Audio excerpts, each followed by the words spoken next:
both beads broken. Drop your center. Come on, there we go, nice and easy. Now, if you do it right, should hopefully stay up.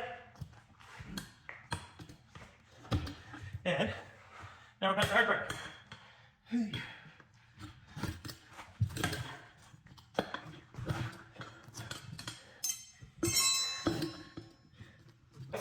So, when you see me do tires, and I always talk about going off the shortest drop center area, so this is a really wide part right here. I would fight that tooth and nail to get it up. See, this side right here, it's about 1 inch instead of 2.5 to 3 inches.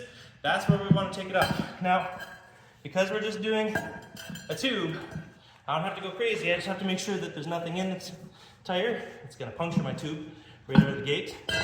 And I gotta remove the stem and all the dirt in here. So, hang tight, we'll get that done. So back in the day, what we used to do is just get side cutters, just pull it at the back end, like so.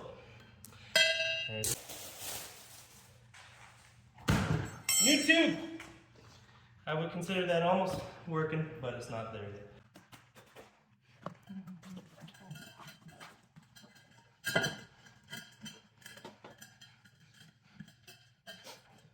Make sure you don't twist it.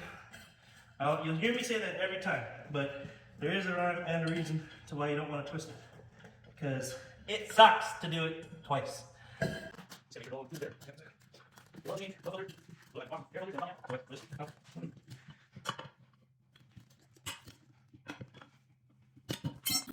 PSI? Yeah. How close that? Probably pretty good. Oh, but 10 below or below? 10 members. Well, I'm going to go a little bit. There you go. Tire done. Don't forget your cap.